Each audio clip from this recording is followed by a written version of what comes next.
শিক্ষার্থীবৃন্দ আসসালামু আলাইকুম।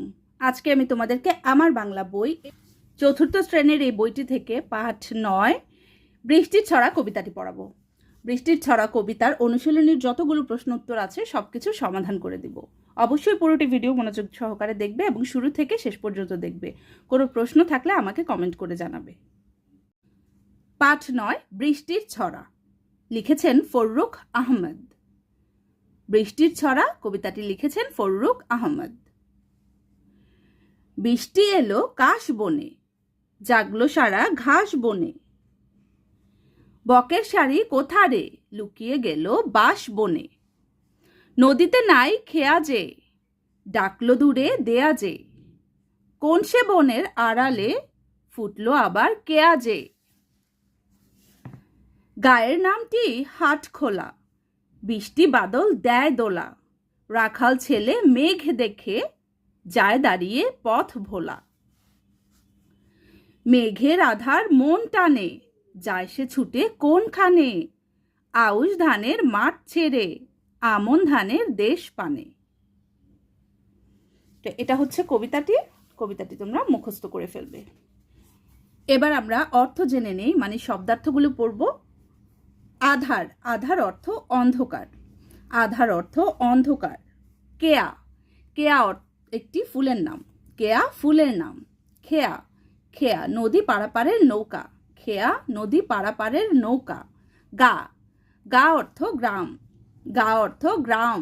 জাগলো সারা, জাগলো সারা অর্থ আলোড়ন তৈরি হলো। আলোড়ন তৈরি হলো। দেয়া, দেয়া অর্থ মেঘ। দেয়া অর্থ মেঘ। বৃষ্টি বাদল, বৃষ্টি বাদল অর্থ মেঘ বৃষ্টি। বৃষ্টি বাদল অর্থ মেঘ বৃষ্টি। মন টানে, মন টানে অর্থ মুগ্ধ করে। মন টানে অর্থ মুগ্ধ করে। শব্দার্থগুলো তোমরা মুখস্থ করে ফেলবে। এবার দেখো অনুশীলনী।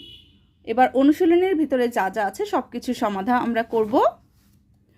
1, বর্ণ বসিয়ে শব্দ তৈরি করি। এখানে কিছু শব্দ আছে, কিন্তু কয়েকটা বর্ণ মিসিং। আমরা এই বর্ণগুলো বসাবো, বসিয়ে বসিয়ে একটা করে শব্দ তৈরি করব, ঠিক আছে? প্রথমে আছে সরায়া ড্যাশ ল। সরায়া ড্যাশ ল, এখানে হবে ডয় শূন্য রয়াকার রা, আড়াল। তারপরে আছে কয়াকার ড্যাশ ব ড্যাশ, কয়াকার ড্যাশ ব ড্যাশ, এটা হবে কাশবন। কয়াকার তালব্যস্য কাশ, ব দন্তনু বন, কাশবন, ঠিক আছে? তারপরে আছে বয়াকার ড্যাশ ল। বয়াকার ড্যাশ ল, এটা হবে বাদল। বাদল, ঠিক আছে? তারপরে আছে রয়াকার খয়াকার ড্যাশ, রয়াকার খয়াকার ল, রাখাল। ড্যাশ ধার, এখানে আছে ড্যাশ ধার, এটা হবে আধার। সরায়া চন্দ্রবিন্দু হবে আধার। সরায়া চন্দ্রবিন্দু ধয়কার ধার, আধার। তারপরে আছে রস্য তালব্যস্য, তাহলে এটা হবে আউশ, ধানের নাম, ঠিক আছে? আউশ ধানের নাম। তো আমরা সবগুলো একসাথে পড়ে নিচ্ছি। আড়াল, কাশবন, বাদল, রাখাল, আধার, আউশ, ঠিক আছে? এগুলো দেখে রাখো, তোমরা এগুলোও কিন্তু মুখস্থ করবে। এবার 2 কি বলেছে? নতুন বাক্য তৈরি করি, বাক্য গঠন, ঠিক আছে?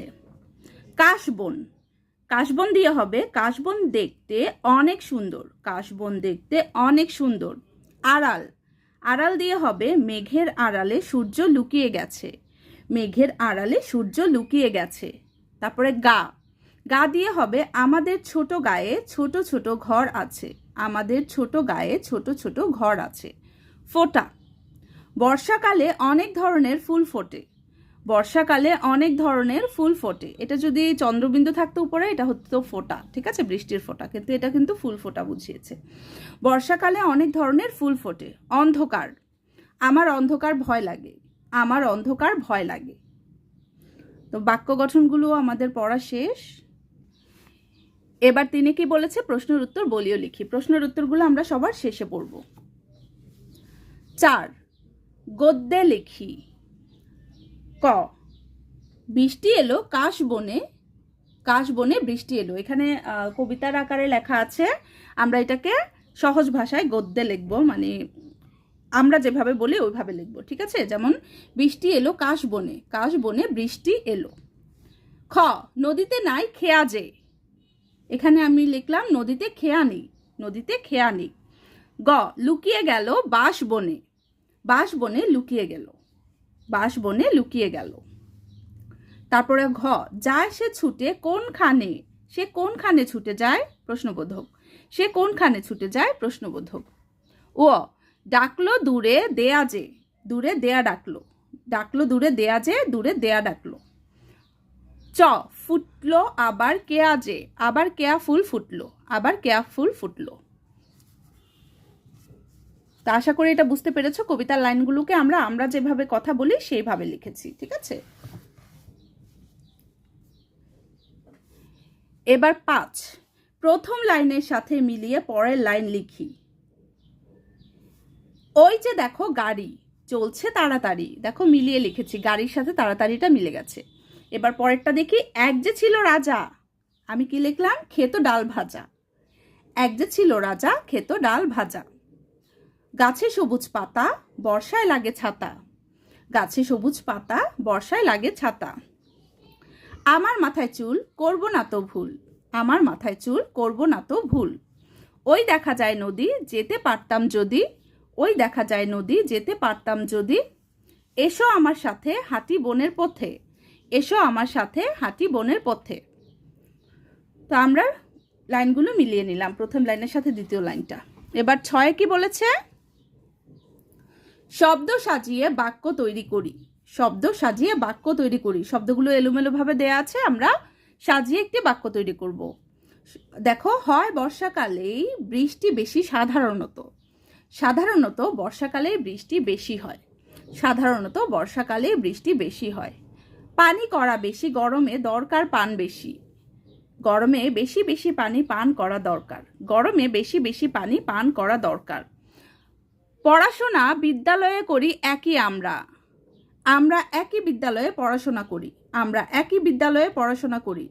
হলো তোমার সাথে অনেকদিন দেখা পড়ে, অনেকদিন পরে তোমার সাথে দেখা হলো, অনেকদিন পরে তোমার সাথে দেখা হলো। তো 6 নাম্বারটা আমাদের পড়া শেষ। শব্দ সাজিয়ে বাক্য গঠন আমরা করে ফেলেছি। তো মোটামুটি এই অনুশীলনীর, এই কবিতার অনুশীলনীর সবগুলো প্রশ্নোত্তর আমাদের পড়া শেষ হয়ে গেছে। এবার আমরা প্রশ্নোত্তরগুলো পড়ব, অনুশীলনীর প্রশ্নোত্তর, ঠিক আছে? 3 প্রশ্নোত্তর খাতায় লিখেছি আমি। 1 নম্বর প্রশ্ন, ক, বকের শাড়ি কেন বাঁশ বনে লুকিয়েছে, বকের শাড়ি কেন বাঁশ বনে লুকিয়েছে। উত্তর, বৃষ্টির পানি থেকে রক্ষা পেতে বকের শাড়ি বাঁশ বনে লুকিয়েছে, বৃষ্টির পানি থেকে রক্ষা পেতে বকের শাড়ি বাঁশ বনে লুকিয়েছে। এবার খ,